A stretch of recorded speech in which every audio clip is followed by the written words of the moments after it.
Hello and good afternoon to you all. Welcome to this webinar from EUA's office in Brussels. My name is Claire Phelan. I'm a Policy and Project Officer here at EUA. And today's webinar is the second we are running in a two-part series on the topic of AI. Some of you I know will have been to the webinar on AI and institutional strategies last month, on the 17th of May. For those of you who were unable to attend, we of course have the recording available. So why are we here today? What is the rationale behind this? So of course, the debate around ethics and technologies is not a new one, but evidently the growing number of use cases and of course accessibility of AI tools has generated some urgency in this conversation. Our intention today is, of course, not to provide you with all of the answers. Rather, what we hope to do is to trigger reflection on questions we should be asking ourselves and others as universities move towards more mainstream use of artificial intelligence. So we hope to bring some focus to this conversation, and we have presentations from three excellent speakers lined up. First off, I will give you a little bit of context. So for some of you, this may be your first time participating in an EUA webinar. This slide presents an overview of where EUA's members are located. And of course, as a rather comprehensive membership association, one of EUA's roles is to articulate the concerns and the priorities of our member institutions. So we go on. So what have we done previously on artificial intelligence? Well, the topic was broached as early, we can say early, as 2018. This policy input highlighted the importance of universities' contribution to developing AI for the benefit of society. So happily, I think 6 years on, the key messages in that still hold true.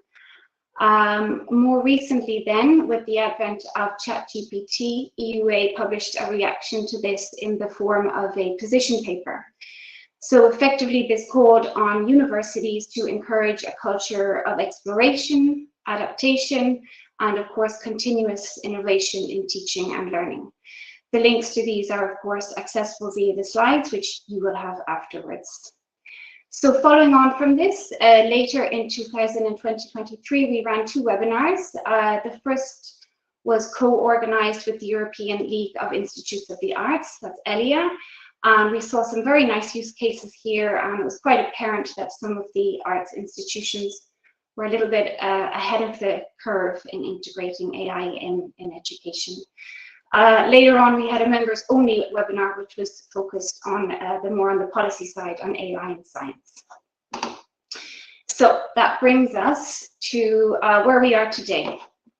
So today's session is part of a year-long work program, which runs over 2024-2025. And the objective in launching this line of work was twofold.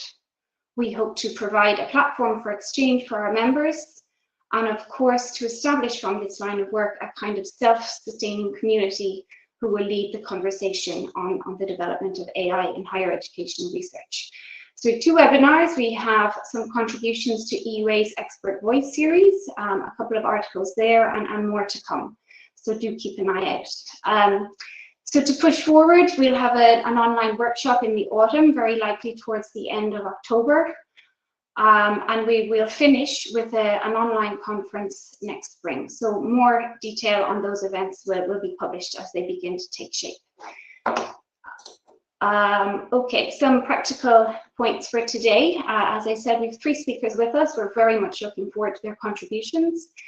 But of course, one of the purposes of today's webinar is to open the conversation to participants also.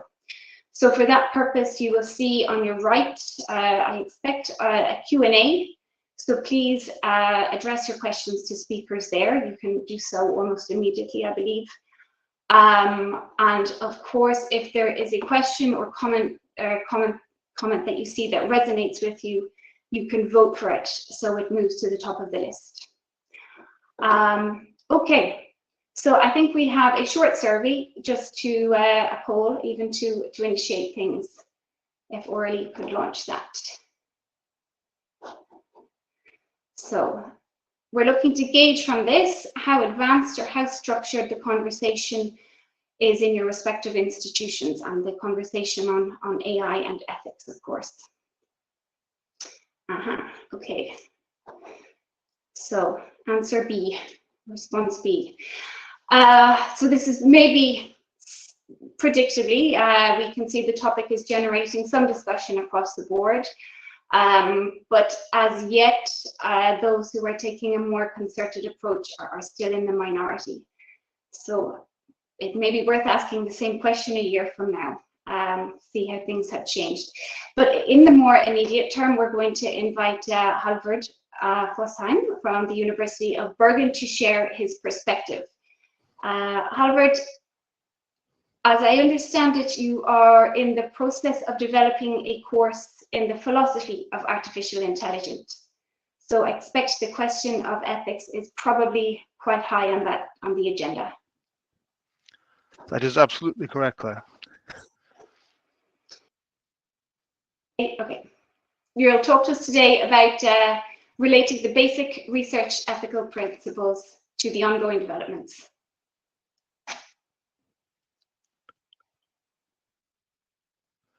Thank you very much. So I thought I'd spend my 10 minutes sort of going through the basic research ethical principles that are important here, because research ethics is sort of broadly construed. It's principle based, which means that these principles will also help us to think about these new situations. You know, it's easy to start thinking that, you know, the old principles are not going to work. This is such a new situation, but I think, you know, it's not going to be easy, but the principles are still pretty much the same. The challenge is to see how they apply to this new situation. Now, I don't have an access now to change my slide, so could you please change the slide, Claire? Thank you.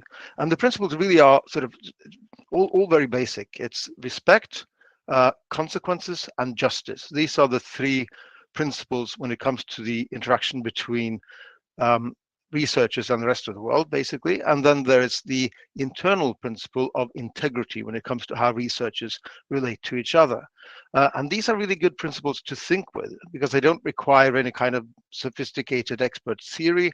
They just remind us of what are the values that are at stake here. What is it that we worry about, and what is it that we care about?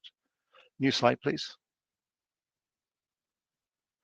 So I'm just going to go through them now. So that, you know, respect, consequences, justice, and integrity, and just mention one or two ways in which there is now a new situation, an ongoing and changing situation that we need to face, and hopefully these principles will then help us do that.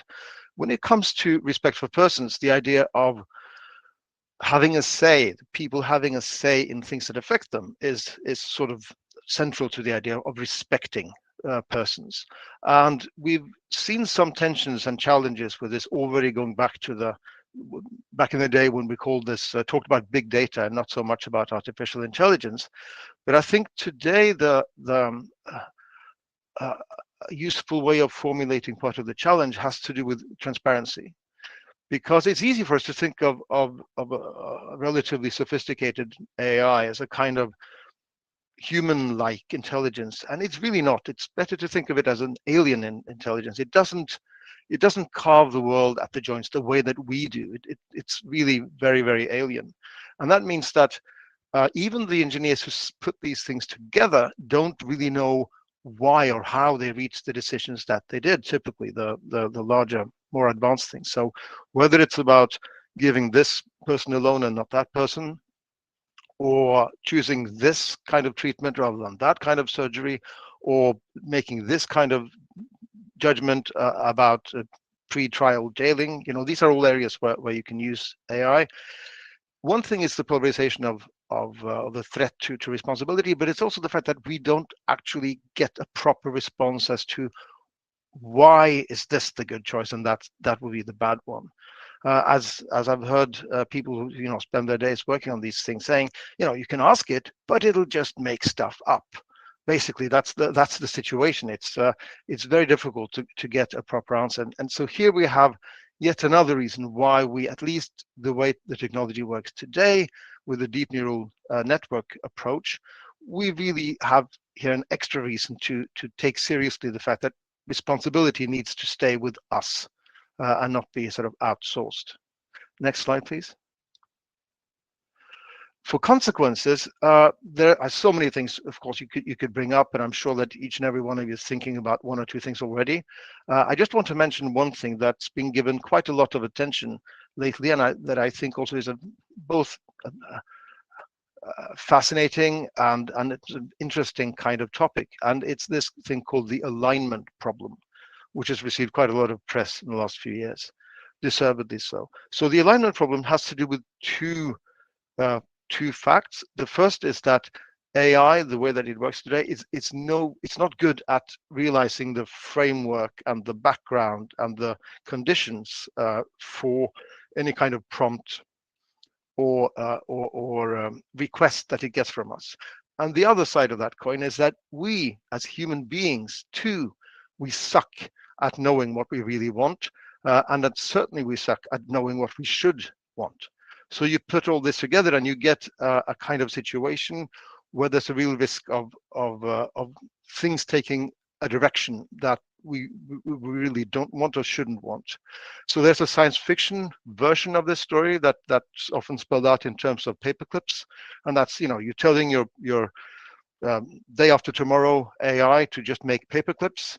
You turn back around, and it's sort of reduced half of the human biomass to paperclips, because it didn't get the context, it didn't get the framing, it didn't get the conditions and the limitations to that order. Now that's a sort of a science fiction, somewhere between science fiction and a joke. But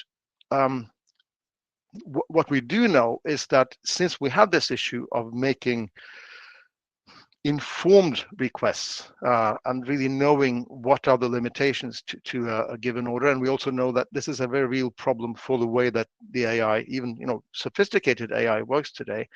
Here we have a real challenge, and I'd like to add an extra complication to this, because one thing is how there might be consequences out there in the world for asking the AI to do things, but there are also, and this is going on already, consequences on us, because we are part of the consequences.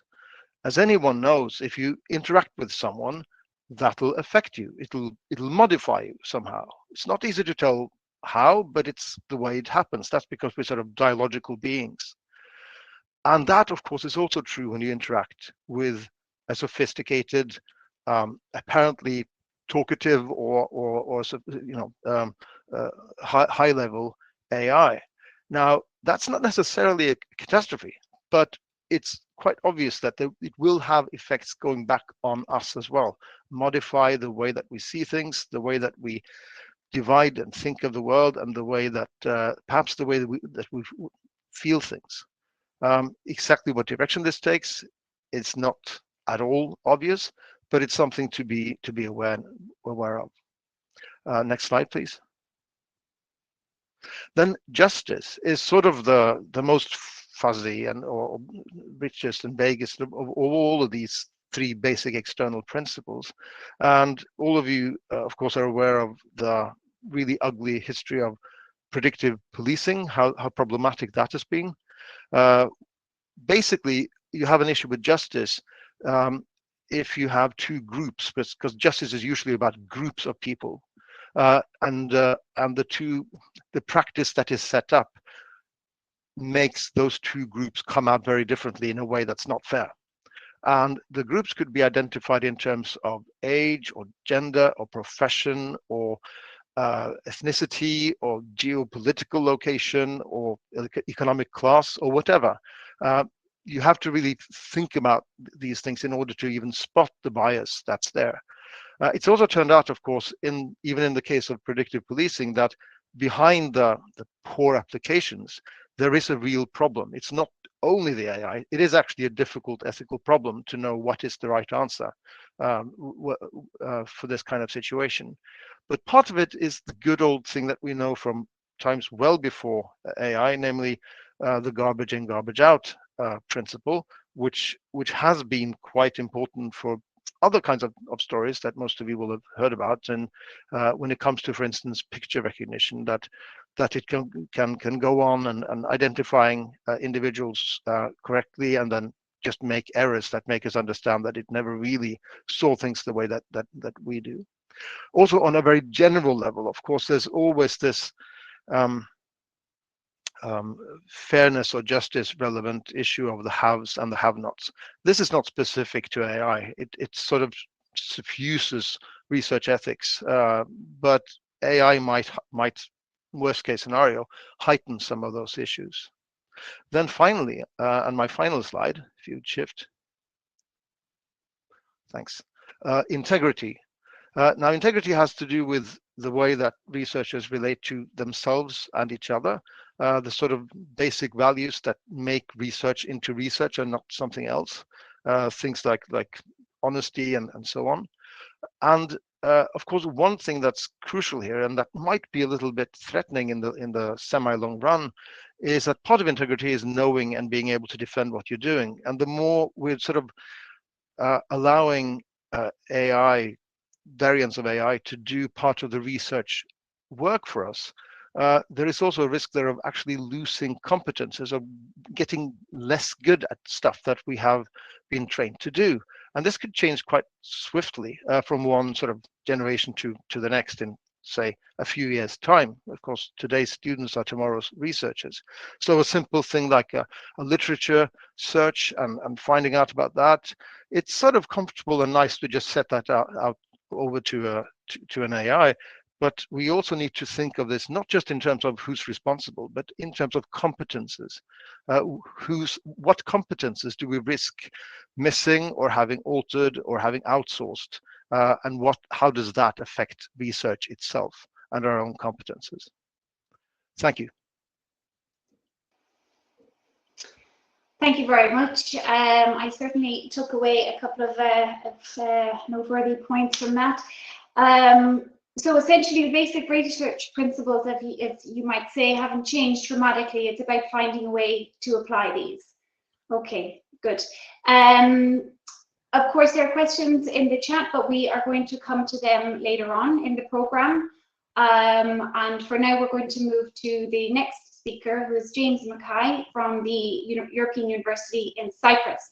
So James, I know your work has focused a lot on the threat of embedded racial and cultural bias in AI-generated literary works, and you're also looking at the future of essay writing in the age of generative AI.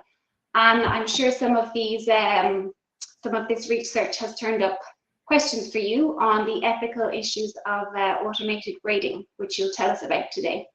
That's right. That's what I'm going to go into today. Yeah. Thank you.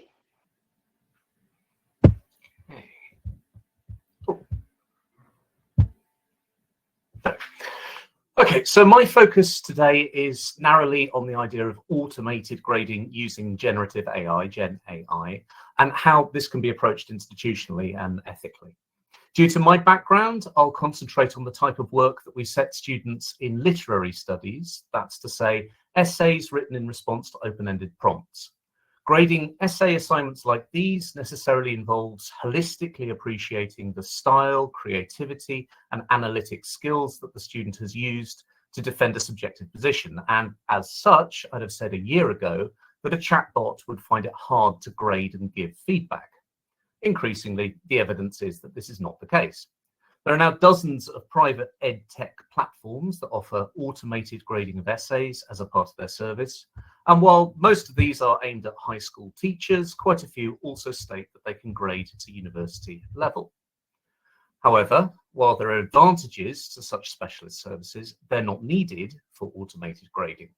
The more advanced Gen AI products like ChatGPT-4, for example, or Claude 3, some of which are available through general third-party applications, such as Microsoft's Copilot, allow instructors to upload files and ask the chatbot to comment on them. So the process of grading at that point becomes extremely simple. The instructor might begin, for example, with a prompt that explains the assignment. Then they get the chatbot to read the rubric used for assessment. Then they might supply the materials that the students are studying or writing about. And finally, they can upload the students' anonymized essay, asking the chatbot to offer a grade and explanatory comments based on the rubric. So I tried this method out myself, working with some undergraduate students on my Cultures of AI class with their permission, and was reasonably impressed with the results. Within seconds, we were able to get, and I'm sure that that's a bit small for everybody, but this is just to sort of give you how much feedback you can get. We were able to get detailed feedback that included an overall assessment of the essay, proper feedback on the use of English and citation practices and other technical details, and suggestions for improvement. Other studies that have been published have gone further than I was able to do because they can upload the entire text or case study that the students were meant to be discussing. Again, most of the studies that have reported on this report broad satisfaction.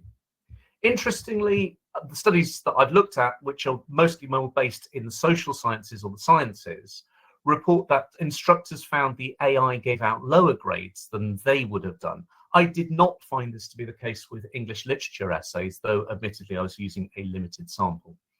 What I did find was that the AI was really not great at picking up on students' creativity or emotional insights. And this isn't a surprise, given that, as Halvard was just rehearsing, Gen AI is a probabilistic language model rather than having something that has true intelligence or judgment. So the best form of AI grading, therefore, would seem to involve a human-AI partnership, what I'm calling AI-assisted grading, in which the human instructor uses Gen AI to do the routine parts of the assessment and then adds in their own commentary and judgment. So the human would remain in charge of the process.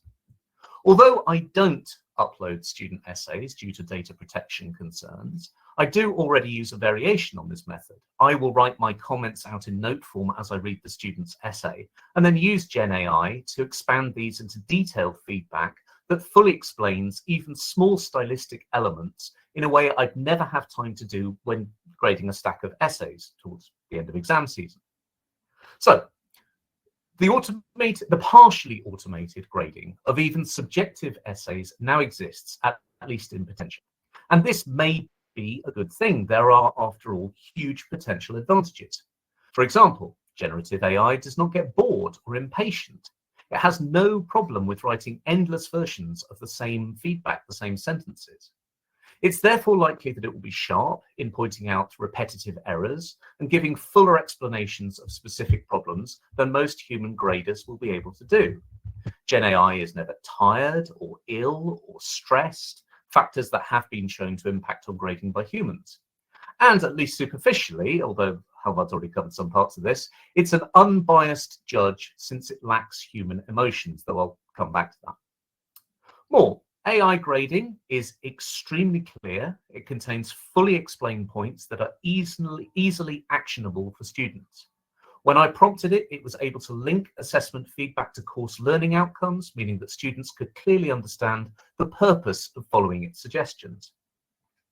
Future systems with larger memories, could even be fully personalized, following each student's learning journey across multiple classes with different instructors, and helping students spot repeated areas of difficulty, as well as making connections between different elements taught in different classes.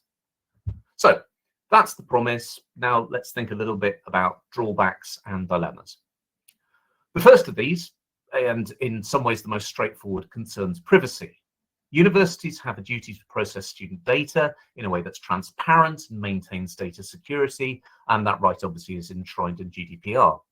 Any uploading of identifiable information to the Gen AI companies, which have repeatedly faced accusations of lax ethics with regard to personal data, must be handled very carefully.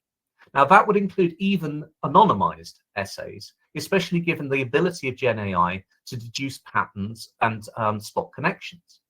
Universities therefore need to stress to faculty data privacy implications of Gen AI grading if they choose to adopt this. And of course, there's also the possibility that universities might create their own LLMs and use them within the university. But either way, students have the absolute right to know how their essays are being processed. But that leads to my second ethical question. What will be the effect of AI grading, which is probably coming in some form, on instructors, students, and the mutual relationship? Instructors could easily find themselves distanced from a very vital yet very onerous part of the teaching process. There's a real danger of de-skilling if instructors move from assessing student work directly to simply checking that the chatbot's outputs are correct and editing overly prolix outputs. Students, meanwhile, already noted to be increasingly transactional, even cynical in their approach to education, could become even less invested in the guidance provided by their lecturers. The personalization of feedback could therefore, paradoxically, lead us into having less personal relationships with mentors elsewhere. Thirdly, serious attention needs to be given to the question of biases in the data. The major data sets used for training Gen AI made heavy use of American-dominated websites, Reddit, Wikipedia, etc., and were then given guardrails designed to satisfy broadly American sets of values. AI has been shown many times to unintentionally replicate real-world biases around race, class, gender, and so forth. And Gen AI is no different, as I found in my own research about the replication of settler colonial bias in ChatGPT-generated creative stories about Indigenous Americans. Now, even assuming that instructors spot and correct for these unintended biases, we should also wonder about an unintentional monoculture that might be produced if universities all over the world are using this same relatively small number of Gen AI products. Fourthly, the fact that most of the LLMs, most of the products capable of grading at this level are private, creates several dilemmas. How should universities navigate a marketplace in which multiple companies seem to be making a large number of untested or unproven promises? There are high costs for signing all faculty up for any educational technology. Smaller universities could easily find themselves left behind in a Gen AI arms race. And there's also the question, how do we trial products successfully in such a fast-moving landscape? And how do we avoid individual instructors signing up for them without, a consultation centrally in the university? And finally, for now, we also need to consider the environmental costs of such a move, given the high energy costs of Gen AI. If universities across Europe were to adopt Gen AI grading, the carbon emissions will need to be compensated for either through ethically administered offset schemes or by reducing consumption elsewhere. So the existence of, this is sort of summing up, this is sort of the main point I want to make. The existence of cheap or free Gen AI automated grading products and the lack of definitive best practice case studies makes it imperative that universities have clear policies on the use of AI in grading. National European agencies should also be asked to give clear guidance, helping to create a fair and level playing field for all. It's likely that these will need to be subject-specific rather than one-size-fits-all, and they're going to need to take into account the privacy, the pedagogy, the bias, cost, and environmental considerations I've outlined here. There's huge potential for this technology to improve productivity and therefore release us all for more creative forms of teaching, but it needs institutional guidelines rather than the Wild West ethos that is currently prevailing out there. That's it. Thank you. Thank you, James. Wild West ethos sounds a little bit doomsday. Very nice. Okay, and I could see you picked up on a couple of points from Halvard's presentation as well. So this human AI partnership, if we can achieve one that's harmonious, that would be some feat. Okay, thank you. As I said, we're still welcoming lots of questions in the chat. and we'll get to those as soon as we can. Okay, so we certainly have plenty of questions. I am going to actually jump to the second one, which we have rather than the first one, because I'm going to try and bring Halvard back into the conversation. Maybe this is a question for you. So the spike in fake research papers. I mean, this is nothing new, but the fabricated data introduces severe flaws, in scientific knowledge base. Is this something that is concerning people? I mean, evidently it's a problem, but is it top of the agenda in terms of conversation? Well, if you're asking me, then I think this is part of a bigger picture where we're worrying about AI, sort of, for better or worse, just sneaking in and taking over so many functions, whether it's as, you know, teachers or researchers or editors or you know, it's always sort of tempting to just let the machine do it. And I think, in a way, you know, when it comes to doing actually research papers, it is my general understanding that for the most part, at least sort of, it can't really do good research yet. So it's more a competition among sort of lower range and perhaps even predatory journals, like this loops of machines writing for machines that are reading and commenting on machines. But that's just for now. These things are just, they are developing in such a way that we need to reflect on both the question of responsibility, who's responsible for stating that here's a research conclusion, and the question of competence. What do we still know how to do 5 years from now if we just let this thing go free? But generally, I'd say that this is just one slice of a pretty big pie of all the various activities that we do as researchers and teachers in sort of a typical, or administration indeed, in our typical sort of university world. And there is this threat of gobbling, AI gobbling on most of those pieces today. Yeah, I think that came across actually in all of the presentations. This how much of our competences do we want to outsource, and what skills do we want to hold on to, and maybe creativity, originality is one of them. There's another question here, which I mean, it's applied. It's the second one here. The requirement for originality and own work. That's in the context of PhD students, but I think we could ask the same question at whatever level. So perhaps, James, you might comment on that. Yeah, sure. I mean, I suppose the question is, define originality, which is quite difficult. Is it originality of writing, or is it originality of thought?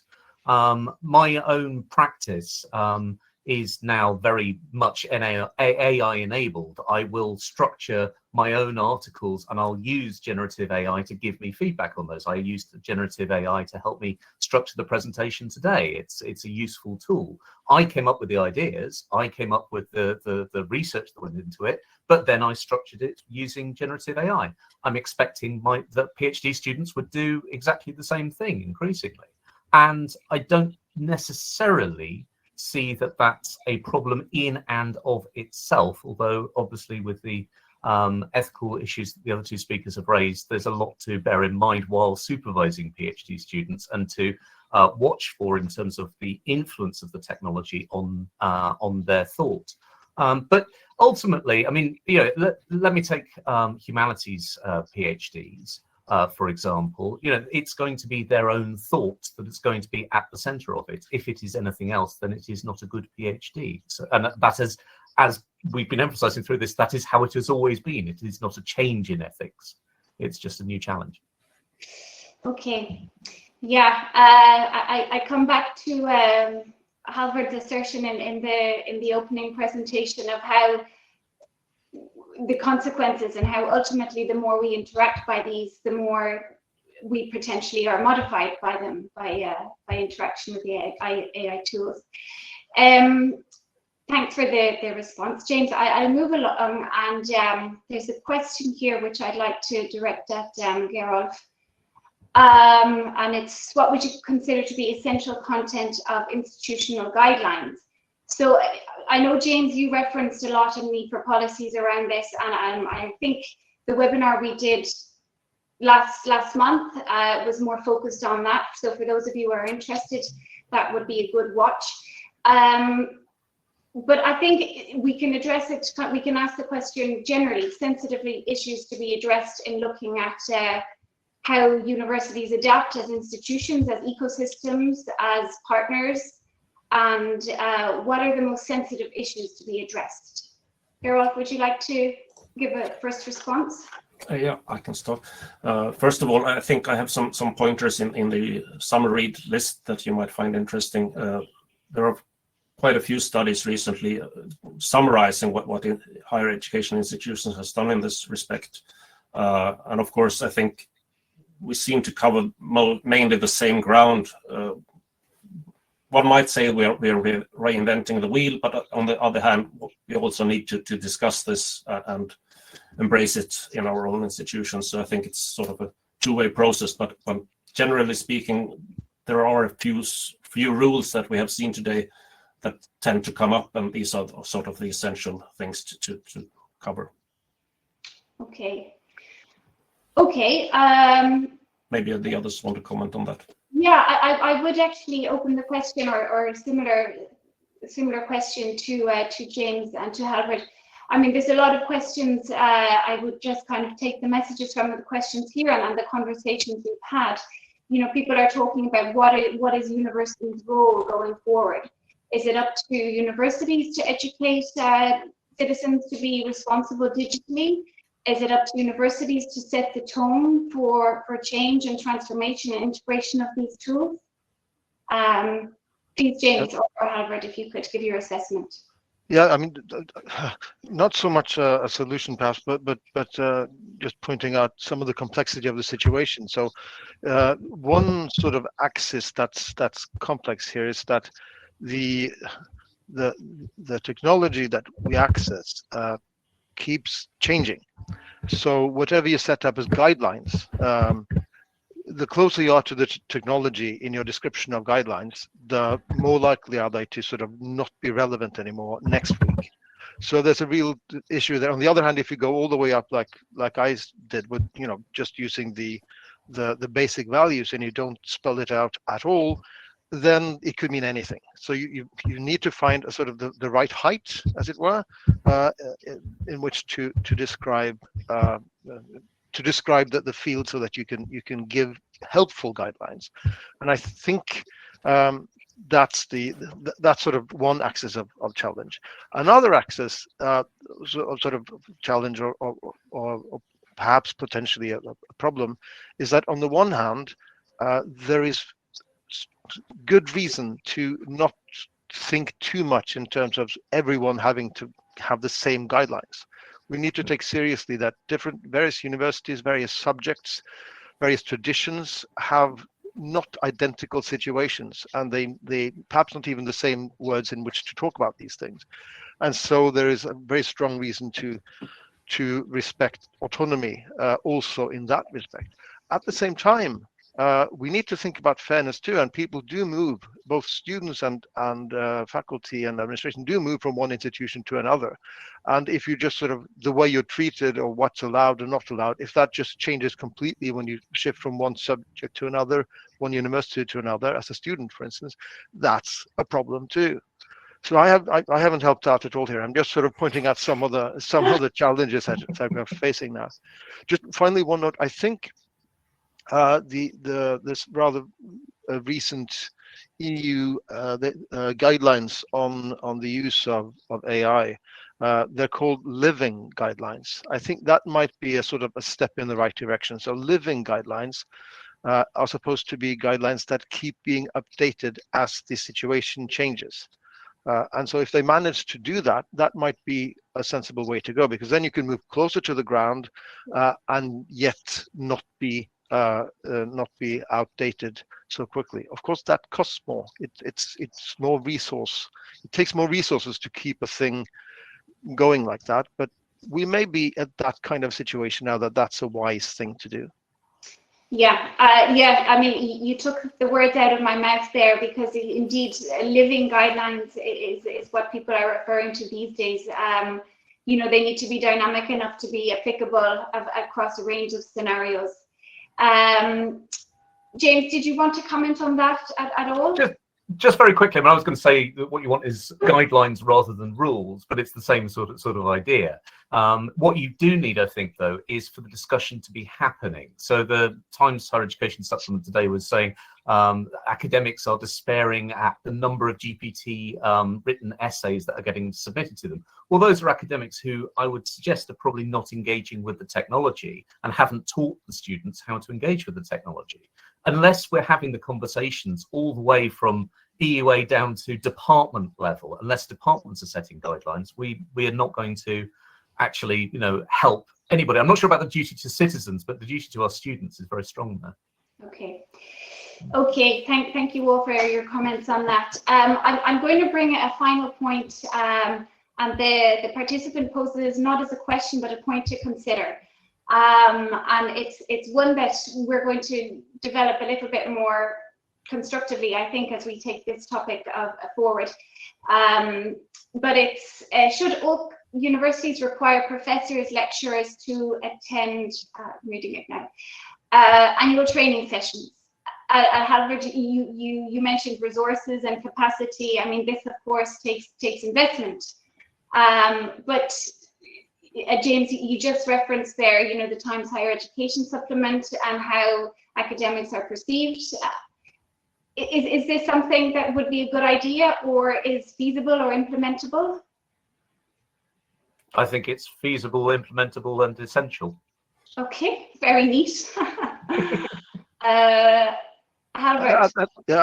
the same time, I would hope that this was something that's, you know, in order for it to be realistic, and also in order for it to be perhaps liked and not sort of just despised by many of the people involved, I think it's easier to do things in a way that's sort of small portions, not so very far between them, perhaps things you can do online when you have the time, and not sort of having to set aside a full day once a year, you know, both because of the cost and because we all know that with the busy days that people have, this is going to be either something that you just pretend you forgot, or you're just going to loudly dislike it in many cases. So just on a pragmatic level, if we could find ways of making it, say, edible in that sense, I fully agree. It's really the thing that's needed now. Okay. Too many people have too many questions to not do something about this. Yeah. I'll ask Gerald for a quick comment on that. Maybe you're not looking at it from the point of educating or academics, but I mean the wider university community, is ethics training something that would be valuable? Yeah, I think there is a large consensus on capacity building as essential here. Though I think we should also not forget that AI is part of the puzzle. We need a wider capacity building if we are to implement this successfully. We shouldn't buy AI as the one solution to all our issues. That is also critical. Okay. But I think, like my colleague said here, I think what we really should focus on is the process perspective, not the product perspective. We cannot do this and be finished. We need to keep going. Okay. Thank you all very much for your reactions to each other's presentations and to the questions we have from our participants. There are plenty of questions there, and I apologize to the people who have joined and may not have had their questions directly answered. I know there was questions there relating to specific disciplines, and we have sort of touched on that in saying that maybe these living guidelines, or maybe guidelines or strategies, need to refer specifically to disciplines or areas of institutional activity. They're not absolutely universal. We had one other poll that I skipped, but I think it's maybe an opportune time to introduce it now, because we know that Gerolf, you're talking about in the Swedish context. However, you referenced EU level, and it's asking where the conversation is most usefully taken up. The debate about AI and ethics.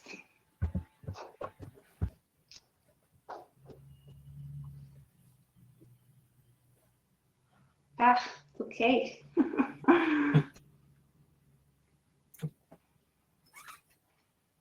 Okay. Then even enough spread there. Well, one shouldn't exclude the other, I suppose, is the clear answer there. That there's plenty of space for these conversations, and we see more and more that it's being taken up across the board. So absolutely, this is not the last word in AI or AI in ethics for that matter, but we are coming to the end of the session. So I can round up with a couple of quick points. I think I can take from this that it's absolutely critical that we consider the ethical questions from the various perspectives. And we've seen here today the wider institution, then assessment, grading, and research as well. Excitement mixed with caution. I think there's a good balance there. Gerolf, you referenced the too fast, too slow. I think that's a good question. Universities' role, I mean, no doubt universities are going to shape the public discourse around AI and ethics, and how that discourse evolves in the coming years, we have yet to see.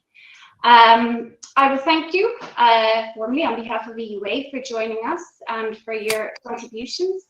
I will also thank our participants who joined us today, and I think the wide attendance and the activity there in the Q&A is certainly indicative that this is a complex subject and one that is certainly not going anywhere anytime soon. As I said at the outset, these presentations were not intended to deliver conclusive ideas or even answer all of your questions, but rather to trigger reflection on these persisting questions. So absolutely, the appetite for peer exchange on this is very apparent, and from our side at EUA, we'll be continuing to take the topic forward, and this is guided by our very dedicated task and finish group on artificial intelligence. So the recording of today's webinar will be shared, and do keep an eye on our events page. As I said earlier on, we will have a workshop in the autumn and then a larger online conference in the spring. So thank you all again, and I wish you the very best for the rest of the afternoon. Thank you. Thank you. Thanks.